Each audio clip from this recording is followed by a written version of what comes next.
Now we are in the lands of Kakatiya. This is not just a short documentary, it is the full significance and the historical importance of Fort Warangal. In this Fort Warangal documentary, we are going to cover top locations of Kakatiyas. The top locations are Khush Mahal, Malagutta Cheruvu, the main fort of Khela Warangal, Sattu Banda, also known as Horse Stable, the Great Walls of Fort Warangal, and small temples, Konna Majid, and not only top locations, we are also going to cover the hidden places in Fort Warangal where the normal people also can't go. So let's begin. The most impressive part of the Fort Warangal are their gates, and this is the main entry gate of the Fort Warangal, where the old times the king used to enter with his army from this gate, and these gates are too strong and their defense system are depend on it, and these walls are nearly 800 to 900 years old, but they still stay strong. This look how impressive the architectures and the old engineers how they made these wonderful walls. And after we crossing these walls, we enter into the main Fort Warangal. After entering the Fort Warangal, we first see the main and the most popular.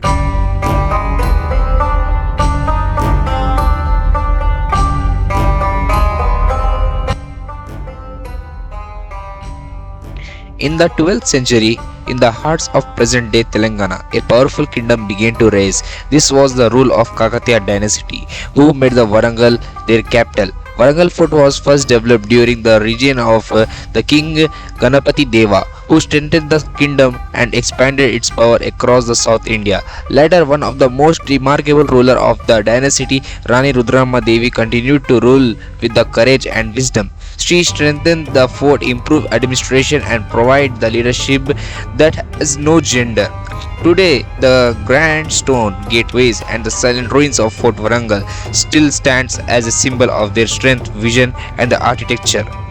The gates which we see at the front, they are the four main gates. These four main gates are called as the Kakatiya Kala Toranams, are the signature gateways of Warangal Fort. Majestic stone arch at with great every visitor. Built during the region of the Kakatiya dynasty, these four arches once formed part of royal entrance and to the capital city. The architecture features of this main fort are they are made entirely of granites without metal clamps or mortars. In great floor and geometric carvings, including lotus motif and mythical animals and the symbolic patterns. As you can see, we have many animals and the design on these rocks. These gates marks the principal entrance axis of the fort. Today these tornams are emblazoned as Telangana symbol, and here the place where the dancers used to dance and the king used to sit at the top and see their dance and used to entertain at their time. In those times they give much respect to the cultural programs. In short, the Kakatiya Kalatoranam stands even tall today, not just a stone gateway, but as a symbol and Telangana pride and the artistic brilliance of Kakatiya rulers. Through the kingdoms may fall, the arches continue to remind us the glory of the past when architecture, culture, and the power came together in perfect harmony. Now we next move to the most popular place in the Fort Warangal.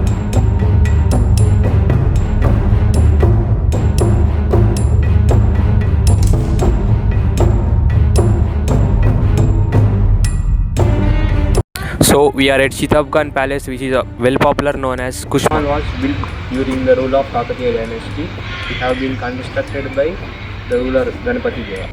Its architectural features are it is built with granite stone which gives strength and durability. It has rectangular structure. It has arches in style of Indo-Islamic influence. Stands as powerful reminder of Warangal's glory, blending Kakatiya strength with later architectural influences.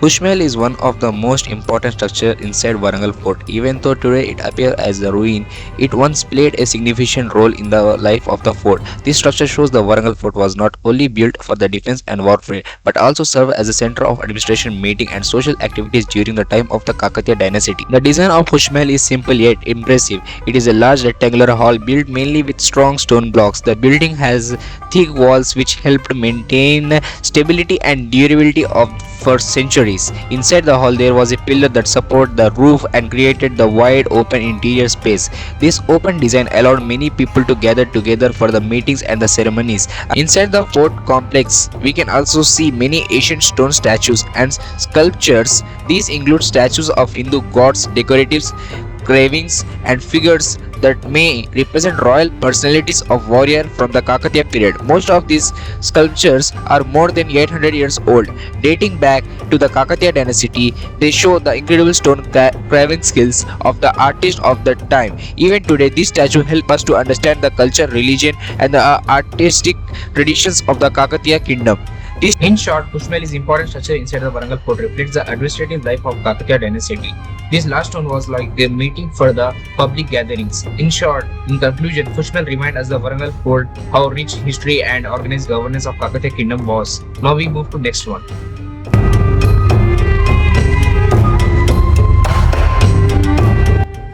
Inside the Kilawarangal fort, there are the remains of an old Shiva temple built during Kakatiya's period.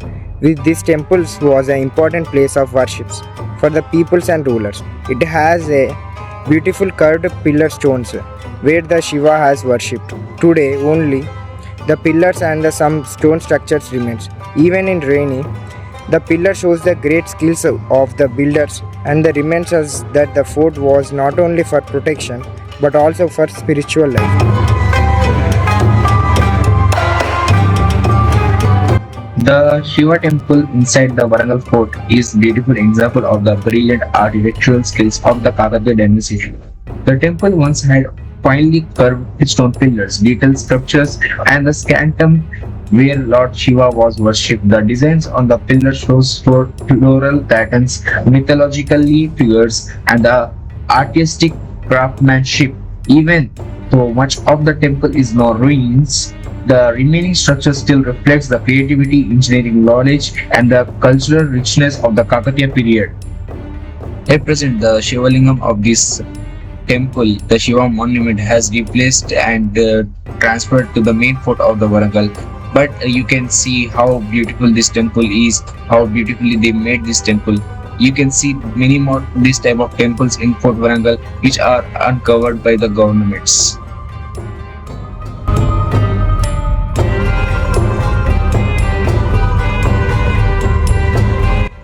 At the horse stable, also known as Satubanda. During the Kakatiya period, horses were very important for the army and transportation. The stable was built with strong stone walls and long open spaces so that many horses could kept safely. As you know, in old times, horses play a vital role in the wars in the old times. Therefore, the made horse stable inside the Fort Warangal was an important part of the military system during the rule of Kakatiya dynasty. Horses were essential for the army transportation and communication. The stable was built strong stone with the long open space to keep many horses safely. The design allows the movement. This design allows easy movement and quick access during the battle. The structure shows how Fort carefully planned to support the daily needs of the army. Now let's we move to the next chapter, the Great Walls of the Fort Warangal, the pride of the Fort Warangal.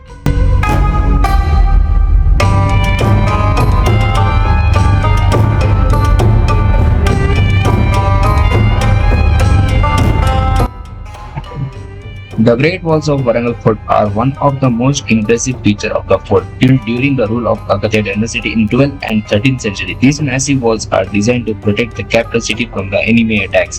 The fort originally had the three-layer of defense system. This is the second layer, the middle layer stone wall, and the inner fort wall area. Some parts are stone around 15 to 20 feet high and spread across the several kilometers around the fort complex. These strong giant walls along the mounds and the watch points made Warangal Fort as a powerful defensive structure and the symbol of the military strength and the Kakatiya kingdom. As you can see from these walls, you can see the view of the Kushmehal, which shows the how protection is strong in those times. This is the back side gate of the Fort Warangal, where the public usually don't come, but we have came here to explore this place. So these long walls are spread over the 36-kilometer in range of Fort Warangal. Across it, along the watch points and the gateway, the walls form powerful barrier against the enemies even today. Surrounding the entire complex built with a large granite stones, walls were meters high and stretched along the large area of the fort. There are the four main entrance and the exits of this Fort Warangal, and it is the one of them. So we have covered the front and the back fort gates of this Fort Warangal. Now we go to the another gate of this Fort Warangal. These are the west and the east side of the Fort Warangal walls. It is usually called as the Turpukota walls in the local language.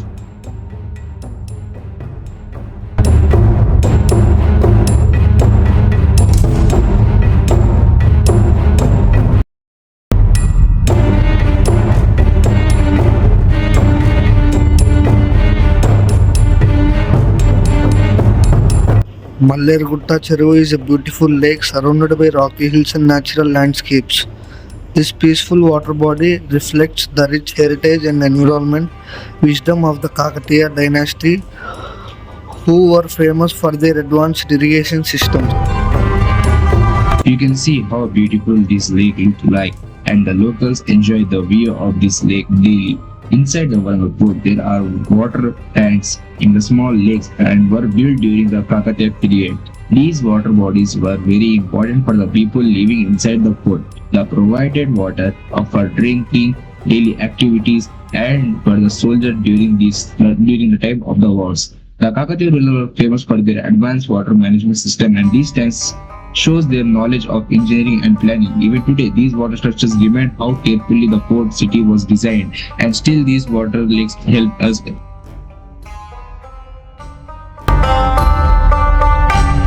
Ekashila Hills, located inside Warangal Fort, is the large natural rock formation. The word Ekashila means single stone. At this hill, it has one more lake, which is in Fort Warangal. There are many lakes in Fort Warangal, and it is one of it. And this hill made is from the huge rocks during the time of Kakatiya dynasty. It was used to watch point, to observe surrounding, and to protect the Warangal fort. From the top, soldiers could see long distance and the detect enemies earlier. This shows how Kakatiya smartly used this feature along with the built structure with strong defense. From here, you can see all the boundary walls of the Fort Warangal, and you can also see the nature from the top. And here you can also see the Khush Mahal, too many more. And the top of the mountain you have temple, which shows how they are perfectly with their culture and religious. Not to cover the remaining places of Fort Warangal. Now we are at Ammunition Stone. It is like something a secret place. It is restricted by the locals and we can't enter in it. Now we go to the next, and it is like a small temple, one more, but it is also locked. It is also restricted. We can't go. If we go inside, we have 5,000 rupees fine, and it is very beautiful to see, by the way. And the peoples of the local they still farm here. And we go to the next, it is the Konda Masjid. It is one of the most beautiful architecture by them. It shows how secularism works in the old time in the Kakatiya dynasty. Then we go to the next, it is the local type of washrooms for the local people. They show how the king serviced the public in the old times. Here, as we come to the end, Warangal Fort stands as the timeless symbol and the greatness of Kakatiya dynasty. From its massive defensive walls to the beautiful curved pillars, every part of the fort reflects the unique design, language, where strength meets arts. We should remember this Kakatiya dynasty for the future and preserve this for the coming generations to see how great the Kakatiyas were.